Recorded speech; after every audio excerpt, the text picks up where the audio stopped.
Hey guys, welcome back to Contest Prep University. I'm Joe Klemczewski with Adam Atkinson, and we are in episode 3 talking about different forms of flexible dieting.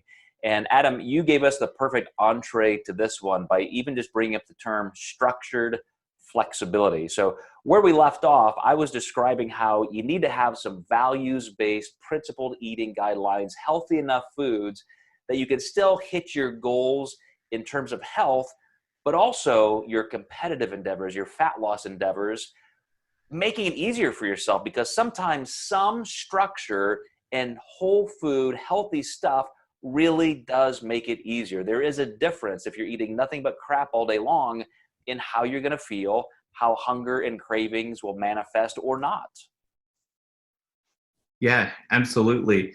You know, when we talk about flexible structure, I started doing flexible structure before you even coined that term. And I didn't really realize that's what it was because you were prepping me, I want to say back in 2013. I feel like you coined the term structured flexibility in 2018. Am I about right when you started kind of going down that pathway?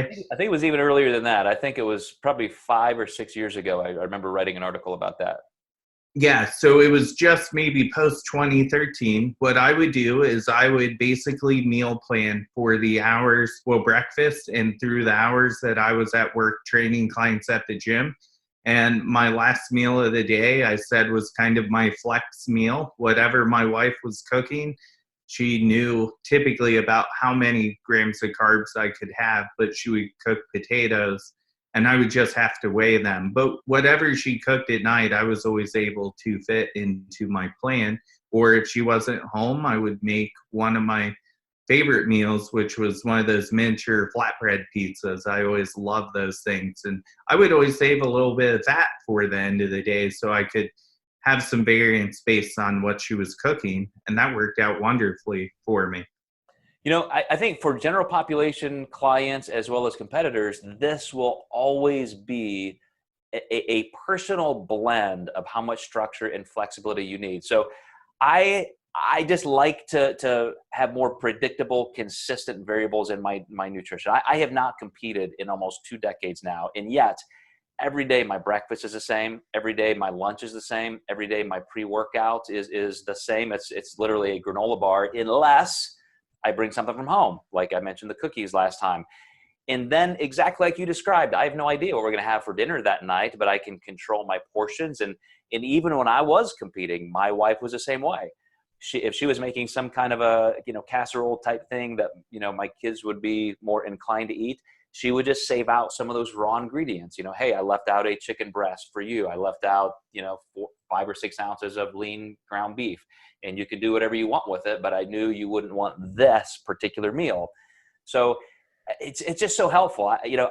Even this morning, as I was leaving the house, my wife said, "Hey, there's still some of this from last night if you want it for lunch."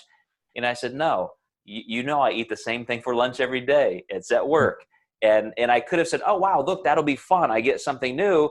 But I want the structure in part of my day because I know how I feel. I know how it fits in my day. And again, it's something that you can work out in your own nutrition or with your coach. Yeah, and if you truly enjoy that structure, there's nothing wrong with that. And that's something that kind of goes back to the food bullying that I see where people are like, why are you eating the same thing? Well, because I like it. And this is often where coworkers or people who are a little jealous of the person making this great transformation in the work office deal with on a daily basis. I hear it all the time in my emails. And a lot of times it's people stopping you from doing something that they know that they can't do. Yeah, it really is important, guys. Anyone watching or listening, make sure you realize structured flexibility allows you to use the best of both worlds. You can, rigid meal plans are something we are not for, but if it's a meal plan you create because it works for you and you like it, that's not a rigid meal plan. That's your meal plan. You're choosing to add that kind of structure. You can change it anytime you want. And that's what we're going to be talking about next time, how even within your own structure, you can end up creating different ways to alter that budget a little bit. So stay with us and we'll chat with you next time in Contest Prep U.